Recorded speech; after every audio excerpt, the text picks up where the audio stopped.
Assalamualaikum warahmatullahi wabarakatuh. Bertemu kembali dengan Bapak di materi sistem pelumasan di part ketiga ini. Pada kesempatan kali ini Bapak akan melanjutkan materi selanjutnya, yaitu tentang pemakaian dan penurunan kualitas oli mesin. Sehubungan oli mesin akan mengalami penurunan kualitas, berubah dan memburuk kondisinya, dan agar mesin selalu mendapatkan pelumasan yang baik, maka periksalah dengan teratur. Isi kembali dan ganti oli mesin. Terangannya di sini. Poinnya adalah di sini. Periksalah dengan teratur, isi kembali, dan gantilah oli mesin. Karena suatu oli mesin itu nanti akan mengalami yang namanya penurunan kualitas, ya. Karena sudah sering lamanya pemakaian.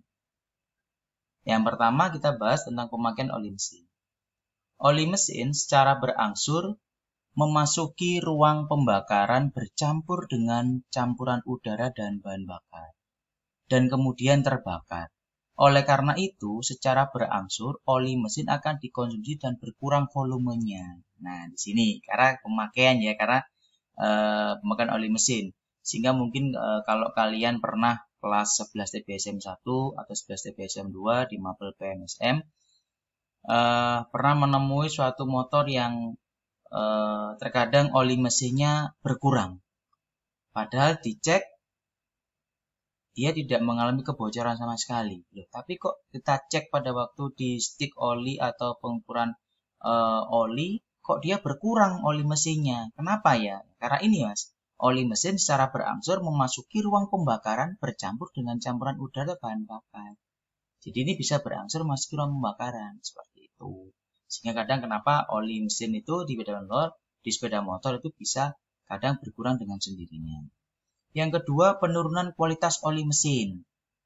Nah, sehingga nanti yang poin pertama ini kalau dia kurang maka harus wajib ditambahkan seperti itu. Jangan sampai dia berkurang. Nanti ada di poin dalam pemeriksaan oli ya, nanti itu ada. Nah, kemudian penurunan kualitas oli mesin. Penurunan viskositas atau kekentalan ya. Oli mesin melumasi permukaan-permukaan logam yang meluncur atau bergesekan. Dan ini menyebabkan bahwa adiktif yang menaikkan viskositas oli akan dipotong oleh gesekan di dalam mesin. Nah, menurunkan viskositas dari oli mesin sehingga itu bisa menurunkan viskositas atau kekentalan oli mesin. Nah, kemudian kenaikan viskositas. Seiring pertambahan waktu dan pemakaian, aditif dari oli mesin secara berangsur akan hilang akibat oksidasi atau penguapan. Nah, ini menaikkan viskositas oli mesin, juga bisa dia menaikkan viskositas oli mesin atau menaikkan kekentalan oli mesin. Seperti itu, karena dia zat aditifnya dia sudah berangsur hilang karena ada oksidasi dan penguapan. Sehingga kalau oli mesin itu jarang diganti atau bahkan tidak pernah diganti, maka jelas dia bisa mengental. Ya, otomatis dia tidak akan bisa melumasi suatu engine, maka juga bisa kadang di pistonnya itu macet, dia tidak bisa bergerak. Nah, nanti mungkin hal-hal semacam itu bisa kalian temui sewaktu nanti kalian pada pelaksanaan PKL atau praktek kerja lapangan nanti di semester genap. Ya, biasanya kita lakukan di bulan April sampai bulan September selama 6 bulan. Seperti itu. Nanti mungkin kalian akan menemui hal-hal kasus seperti itu di tempat bengkel praktek kalian. Seperti itu. Ya, atau mungkin pernah kalian ke bengkel atau mungkin dengan teman kalian mengalami kasus seperti itu. Ya, itu yang terjadi karena untuk pemeriksaan dan penggantian oli mesin itu sangat disepelekan oleh para customer atau konsumen. Sehingga itulah yang terjadi, ya. Nah, kemudian ketiga, interval penggantian oli mesin. Tingkat penurunan kualitas oli mesin ini dapat ditentukan oleh perubahan warna oli. Nah, jadi nanti oli itu sebenarnya dia bening, ya. Tapi nanti karena lama-kelamaan maka oli itu bisa menjadi hitam, bahkan hitam pekat. Maka nanti ini juga perlu kita lakukan pemeriksaan, ya. Jadi yang pertama nanti bisa cek ketinggian oli. Oh, nanti olinya itu berturnap kurang apa tidak? Oh, pas. Sudah sesuai dengan standarnya ketinggiannya. Satu. Yang kedua, itu dicek dari apanya? Dari warna olinya. Oh, warna olinya ini sudah standar apa belum? Ya, apakah sudah menghitam pekat? Nah, kalau udah hitam pekat, maka harus diganti.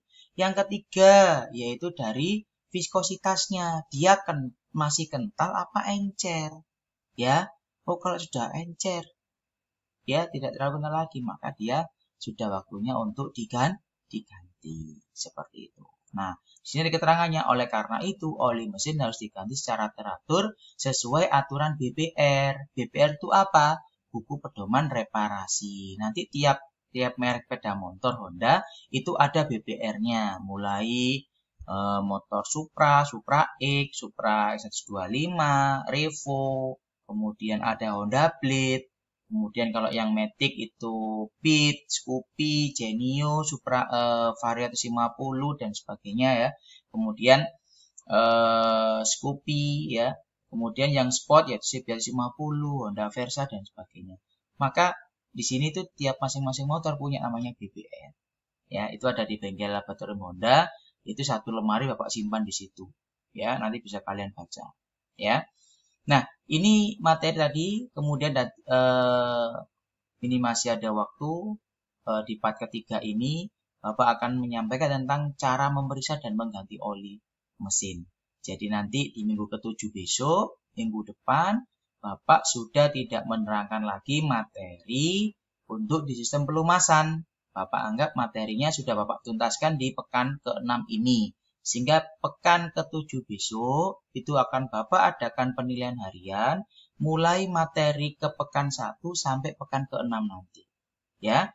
Kemudian di pekan ke-8 itu adalah khusus nanti 8 atau 9 itu adalah khusus nanti tentang evaluasi pembelajaran, baik nanti nilai-nilai dari penilaian harian yang kurang atau tugas-tugas yang belum dikerjakan, maka nanti itu di pekan ke-8 dan 9 itu akan Bapak akan adakan evaluasi pengerjaan tugas tuntas. Nah, seperti itu ya, pengerjaan tugas tuntas.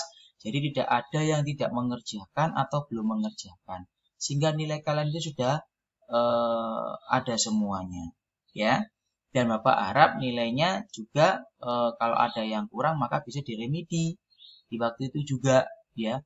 Kemudian kalau kalian tidak bisa mengikuti, ya maka nilai itu akan Bapak tulis apa adanya dan nanti akan Bapak tulis di dalam bentuk rapot sisipan tengah semester, ya. Pada waktu nanti setelah PTS, karena PTS itu dilaksanakan di pekan 9 atau pekan 10, ya, atau di akhir September seperti itu, ya, di minggu akhir September. Jadi itu nanti yang akan Bapak tuliskan secara detail. Nah, oke, Bapak lanjutkan untuk memeriksa dan mengganti oli mesin. Yang pertama, berikut ini masalah-masalah yang akan muncul apabila oli mesin tidak secara rutin diperiksa atau diganti. 1. Terlalu banyak oli mesin. Jika tinggi permukaan oli terlalu tinggi, akan menyebabkan sebagian besar oli yang terbuang akan menempel dan menyumbat pada air filter elemen. Hal ini akan menyebabkan masalah pada mesin atau engine. Ini terlalu banyak oli mesin. Jadi makanya nanti juga kita cek itu olinya terlalu banyak atau dia berkurang. Kalau dia olinya terlalu banyak, maka di sana dia akan merusak di air filternya, elemen, ya, di filter udaranya akan merusak juga di sini, ya, seperti itu. Hal ini akan menyebabkan masalah pada mesin. Ya, jadi kalau kelebihan bagaimana Pak? Terlalu banyak, ya maka harus kamu tap. Nanti ada oli pembuangan bawah, jadi kita lepas bisa. Atau yang sekarang kita bisa menggunakan dengan namanya oil filter ya, namanya. Jadi dia nanti menggunakan tenaga kompresor, nanti dimasukkan selang aja ke tutupnya oli, itu aja. Ini kita sedot seperti itu. Nanti kemudian kita cek di stick olinya itu masih sesuai dengan standar apa tidak, ya. Kemudian kalau kedua, jumlah oli mesin berkurang. Nah, kalau berkurang bagaimana? Dilihat di sini. Jika tinggi permukaan oli terlalu rendah, memungkinkan strainer akan menghisap udara sehingga mengakibatkan pelumasan tidak sempurna. Nah, strainer itu adalah sama dengan saringan oli ya, saringan oli atau filter oli. Nah, jadi dia bisa mengakibatkan juga pelumasan tidak sempurna.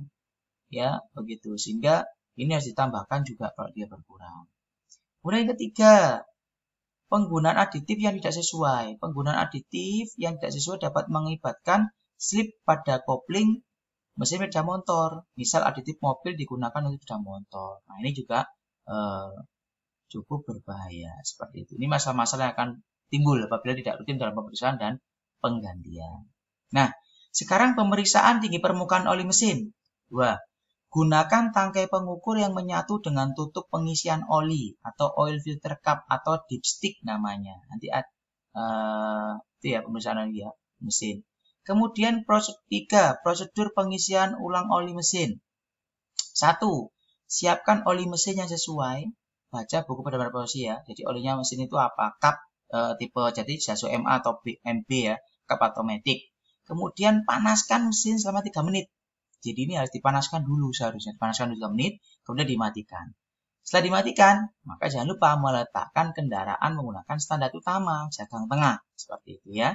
Kemudian bersihkan sekitar tutup pengisian oli atau tangkai pengukur menggunakan lap bersih atau udara bertekan. Nah, jadi di sini, nah ini kita bersihkan nanti dulu sebelum kita buka.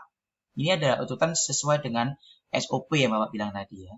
Kemudian lepaskan tutup pengisian oli atau tangki pengukur dan bersihkan menggunakan kain lap bersih. Bukanya menggunakan tang kombinasi, jangan lupa dikasih majun supaya tidak merusak tutupnya ini. Karena dia dari plastik biasanya ya. Kemudian setelah dilepas, maka setelah dibersihkan ujungnya, kemudian masukkan kembali tutup pengisian oli tanpa memutar, hanya ditutupkan saja, tanpa diputar jeratnya, ya. Kemudian setelah itu lepaskan tutup pengisian oli atau tangki pengukur dan periksa ke tinggi permukaan oli. Bila di bawah tanda lower, maka harus ditambahkan oli mesin sampai batas upper.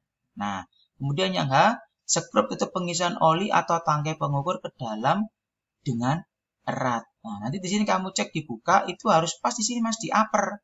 Kalau dia di lower, maka harus kamu tambahkan sampai ke upper, ini tandanya. Nah, seperti ini, ya. Itu adalah cara pemeriksaan oli, hanya gitu saja. Nah, kalau penggantian oli juga sama. Panaskan dulu selama 2-3 menit. Kemudian letakkan panci penampung oli di bawah, baut pembuangan, di bawah ya, tempat oli. Kemudian lepaskan baut pembuangan dan sealing washer untuk mengeluarkan oli mesin. Bersihkan oli mesin dari baut pembuangan dengan kain lap. Jadi kita menggunakan kunci ring 14 biasanya. Kalau motor bebek itu menggunakan kunci ring 17. Ya, itu aja. Lepas kemudian biarkan olinya dia mengalir keluar. Kemudian kalau sudah habis, maka kencangkan baut pembuangan oli dengan torsi yang ditentukan. Ya, catatan. Pasang sealing washer baru. Jadi nanti itu ada washer atau ring. Itu nanti kamu lepas diganti yang baru, Mas. Tapi itu standarnya. Baik nanti di lomba-lomba dan sebagainya itu seperti itu. Ya, tapi kadang kalau kita sebagai customer pokoknya ringnya masih bagus, washernya masih bagus, kadang itu masih tetap digunakan. Kemudian setelah dipasang, kemudian kita pasang kembali bautnya, kemudian jangan lupa ditorsi. Nanti berapa torsi pengencangan nanti dilihat di buku BBR. Ini ada gambarnya seperti ini. Nah, ini ya, ini dari luar dibuka ya bautnya. Kemudian tuangkan jumlah oli mesin yang ditentukan ke dalam lubang pengisian oli. Jadi kalau sudah pas dan kita bautnya tap oli, kemudian kita masukkan olinya ke dalam lubang pengisian oli. Kemudian setelah itu pasang tutup pengisian oli atau tangkai pengukur dan biarkan mesin berputar stasioner selama 3 menit sehingga oli beredar di dalam seluruh mesin. Kalau sudah dirapati, tutup olinya, sticknya, kemudian kita hidupkan mesinnya 3 menit. Kemudian setelah itu matikan mesin dan tunggu 2-3 menit, kemudian periksa lagi tinggi permukaan oli mesin. Setelah itu kencangkan tutup pengisian oli tangkai dengan erat ya, sehingga tidak ada debu air dan muncul. Kemudian oli yang bekas dikeluarkan dari mesin harus dikumpulkan, didaur ulang atau dibuang dengan mengikuti garis bimbingan negara bagian atau lokal agar tidak mengganggu lingkungan hidup ya di tempat oli. Jadi gambarnya seperti ini, dimasukkan dan dicek ya, selesai. Terima kasih. Itu bisa Bapak sampaikan Bapak akhiri. Wassalamualaikum.